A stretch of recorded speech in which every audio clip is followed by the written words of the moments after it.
ಸೂರಜ್ ರೇವಣ್ಣ ವಿರುದ್ಧ ಅಸಹಜ ಲೈಂಗಿಕ ದೌರ್ಜನ್ಯ ಆರೋಪ ಪ್ರಕರಣಕ್ಕೆ ಸಂಬಂಧಪಟ್ಟಂತೆ ಇವತ್ತು ಆರೋಪಿ ಸೂರಜ್ ರೇವಣ್ಣ ಪೊಲೀಸ್ ಕಸ್ಟಡಿ ಅಂತ್ಯವಾಗ್ತಾ ಇದೆ.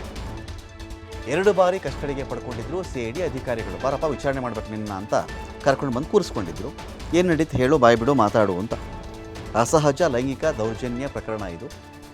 ಕೆಲ ವಿಚಾರಣೆ ಬಾಕಿ ಇದ್ದಂಥ ಹಿನ್ನೆಲೆಯಲ್ಲಿ 2 ದಿನಗಳ ಕಾಲ ಸೂರಜ್ ರೇವಣ್ಣ ಕಸ್ಟಡಿಯಲ್ಲಿದ್ದ. ಇವತ್ತು ಬಹುತೇಕ ಪರಪ್ಪನಗ್ರಹಾರ ಸೇರ್ಕೊಳ್ತಾನೆ ಸೂರಜ್ ರೇವಣ್ಣ. ವಿಚಾರಣಾಧೀನ ಖೈದಿಯಾಗಿ ಸೂರಜ್ ಜೈಲು ಸೇರಿಕೊಳ್ಳಬಹುದು. ಇವತ್ತು ಸಾಯಂಕಾಲ ಕೋರ್ಟ್ಗೆ ಸಿಐಡಿ ಹಾಜರುಪಡಿಸ್ತಾ ಇದೆ ಇವನನ್ನು. ಮತ್ತೆ ಅವರು ಕೇಳಿದ್ರೆ ಅದು ನ್ಯಾಯಾಲಯದ ವಿವೇಚನೆಗೆ ಬಿಟ್ಟಂಥ ವಿಚಾರ. ಕೇಳದೇ ಇದ್ದರೆ ಸೀದಾ ಪರಪ್ಪನಗ್ರಹಾರಕ್ಕೆ ಹೋಗ್ತಾನೆ. ಆಮೇಲೆ ಸೂರಜನ್ನು ಮೀಟ್ ಮಾಡಬೇಕು ಅಂತ ಹೇಳಿದ್ರೆ ಅವರ ಸಂಬಂಧಿಕರು, ಆಪ್ತರೋ, ಇಷ್ಟರೋ, ನೆಂಟರೋ, ಇನ್ನೊಬ್ಬರೋ, ಯಾರೋ ಮತ್ತೊಬ್ಬರೋ ಇವರೆಲ್ಲರೂ ಕೂಡ ಪರಪ್ಪನಗ್ರಹಾರಕ್ಕೆ ಹೋಗಬೇಕು. ವಾರಕ್ಕೆ 2 ಭೇಟಿಗೆ ಒಂದು ಅವಕಾಶ ಸಿಗಬಹುದು.